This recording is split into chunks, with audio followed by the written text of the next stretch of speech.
The Middle East is known for many things: civil wars, oil and gas, American interventions, Russian interventions, internal interventions, pyramids, Islam, and a whole load of other stuff. But wait.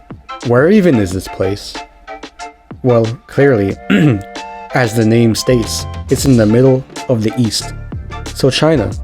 Well, silly American, we have this thing called the internet, where we can Google topics we don't know about, like how to talk to women. According to Wikipedia, this region of the world stretches from Egypt to Iran and from Turkey to Yemen. I feel like sometimes people don't realize how important these countries are. I mean, look at Turkey, for example. These guys are smack dab in the middle of everything. And I'm not exaggerating in the slightest, I mean everything. You remember that war that started over a year ago? You know, that first conflict in Europe since World War II.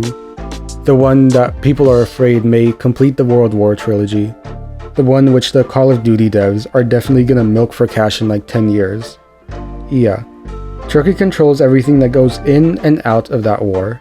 They're like the bouncer of that war, basically. They could just choose to be like, yeah, nope, you can't bring your warships in or out of this place, Which is exactly what they did. I feel like they also have a pretty understated role in their relation to Europe. For example, the country has the second biggest military in all of NATO, second to only America itself.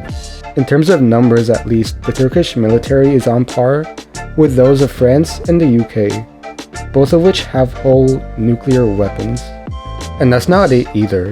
Istanbul is the largest city in not just Turkey, but Europe itself, beating out both London and Moscow. All of this is without mentioning all the problems Turkey has with Greece, and any flame wars I could just start in the comment section right now if I felt like it. It seems like this country has some pretty fun neighbors. I wonder if I look around a bit what I'll find. Oh dear lord.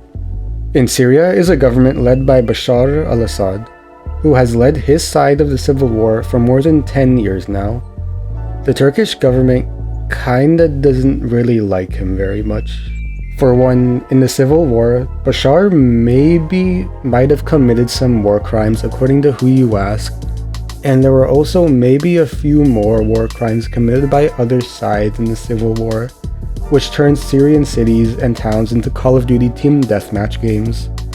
So like generally speaking, in case you don't know, when a city gets destroyed, it creates these people called refugees. And the most practical way for refugees to escape their countries is by land. And lo and behold, guess who has the longest land border with Syria? Turkey. Statistically speaking, before the war started in 2011, the population of Syria was about 22.7 million people.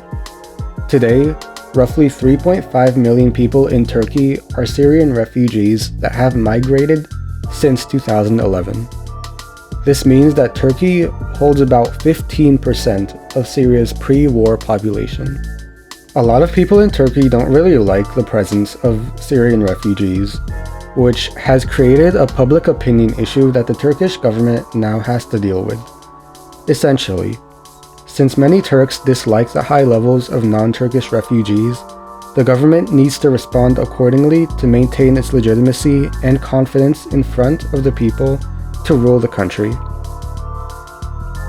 This is why in the 2023 Turkish presidential elections, both the opposition candidate Kemal Kılıçdaroğlu and current President Erdogan have promised to negotiate with the Syrian government over a return of the Syrian refugees.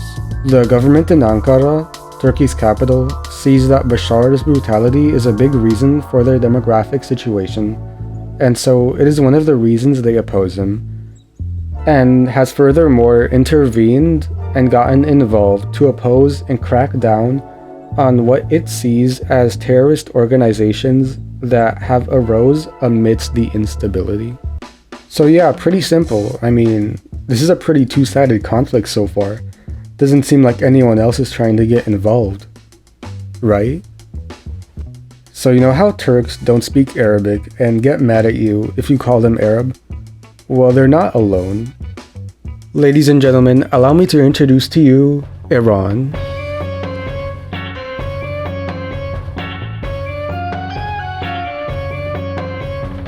Amazing food, glorious architecture, and a land of great history. In fact, the history in Iran is so great that you'll be a part of it. The country is religiously a Muslim nation, but it's not like the majority of Muslims out there. Iran is a mostly Shia Muslim country, which for now we will say is enough of a difference from the global majority of Sunni Muslims that there is sometimes conflict between the two. And this is where the Syrian president comes in. He is an Alawite. What is an Alawite, you may ask? Well, it is a branch of Shia Islam, which is one of the main reasons that the Iranian government supports him. It's like the Star Wars fan base. When you love the prequels, but everyone else in the group loves the original trilogy, except for one guy who is also a prequels fan, and so you approach that one guy, you become friends with him, you hang out together, you arm him with guns and ammunition to help them crush a rebellion, and they give you land access to their country's shipping ports, as friends should. So okay, like, Iran is Shia, but you know who isn't Shia? Like, literally everybody else. I'm not even kidding right now. The only Shia Muslim countries are like Iran, Azerbaijan, Iraq, and Bahrain. Bro, you can barely even see Bahrain on the map. Like, that's how little it is. Because Shias are a clear minority of the Muslim population, the Iranian government kinda sees a need to support Shia minorities and groups in other countries, like in Syria, Lebanon, or Yemen. Another reason why Iran is doing this is because it feels a bit surrounded. Like, to their west is Iraq, which, unless you've been living under a rock for the past 20 years, is not exactly the safest country in the world right now. And to their east is Afghanistan, which is, it's not doing that much better either. Geopolitically, Iran is in a very unstable neighborhood, which is bad because it could allow for weapons and terrorist organizations to cross the country and wreak havoc throughout it if it does not maintain its security. Moreover, sending weapons and support to Shia groups across the Middle East helps Iran maintain a level of competitiveness across the region. Through its support of Hezbollah in Lebanon, for example, Iran can send weapons through Shia-ruled governments in Iraq and Syria to the Lebanese militia group to attack one of the biggest enemies of the Iranian government, the State of Israel. Not just that, but Iran also maintains a level of control over the world's most important shipping lane, the Suez Canal, through the country's support of the Shia Islamic Houthi rebels in Yemen. If Iran wanted to, it could potentially coordinate with the Houthis in Yemen to shut down and block this stretch of water, which would prevent shipping containers from entering the Red Sea and crossing the Egyptian Suez Canal. And if they really wanted to piss people off, they could, at the same time, block off this other body of water called the Strait of Hormuz, which handles roughly 20 to 30% of the world's oil, most of which goes to Europe and China. You see, in the political science establishment and in higher government circles, this is what's known as a move. And you know who would suffer the most from such an action? Saudi Arabia. So yeah, everyone hates each other, and nobody likes each other, and they all want to kill each other. It's all a giant mess. But wait. I'm not finished. So you know how to get things through the Suez Canal, you actually have to go through the thing itself. Well, contrary to popular belief, the canal isn't a free territory for anyone to go in and out of as they please, just to get to their destination. This isn't New Jersey, we're not getting to just to get to New York. We actually have things in the area that exist. The canal is owned by Egypt, which I feel people don't realize. Yes, it's still a country. It's still there. The land didn't disappear once the pharaohs left. We still got a thing going on. The country has a population of over 105 million people, making it the largest Arab country by population, and, depending on who you ask, potentially one of the 10 largest militaries on the planet. All in all, Egypt is not a small country. But here's the problem. All their neighbors are so problematic. They're surrounded by a civil war and many crises in Libya, which have been going on for over 10 years now, and to the south by Sudan, where two factions of the military are fighting each other. Yes, two factions of the same military are fighting one another. It's like if the Marines fought the Air Force. Like, that's what's going on down there. Which, I mean, isn't weird at all, you know? It's not like the military is supposed to be a united force to defend the whole nation as a whole, you know? And that's without even mentioning the biggest problem they're next to. This area, who I won't even name because it's just that problematic. But wait! So I don't know if you've noticed, but there's not a lot of greenery in this part of the world. It doesn't rain very much, and there's quite a bit of desert. Assuming you took any science class like ever, it's kinda difficult to grow food in a place where it doesn't rain that much. That's why the countries in this area mostly purchase their food from other countries and import it. Now I want you to guess just from where they get the majority of their food from.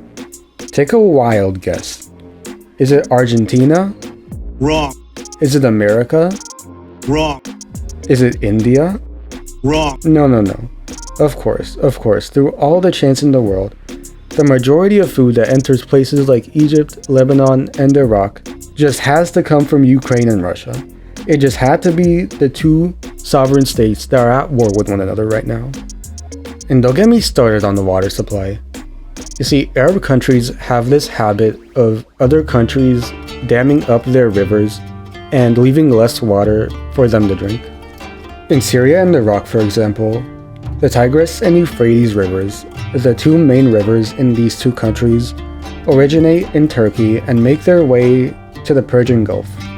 In order to take advantage of the electricity generated by river water, the Turks have placed dams along these rivers.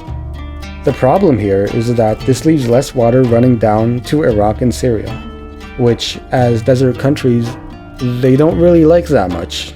And then there's Ethiopia, who wants to do the same thing with the Nile River in order to power up the potential of its economy, but which Egypt, who is downstream from the Nile, doesn't really appreciate all that much. It's not like these populations are small either. The populations of Iraq and Syria total to over 60 million people, nearly as many people that live in the UK. And Egypt, as mentioned, has over 105 million people living within it, which is a higher population than any other European country, save for Russia. All these people need to be fed and watered, which creates an issue for the governments ruling them. But yeah, potential famines, wars, humanitarian crises aside, this place is pretty fun and the food's actually pretty good.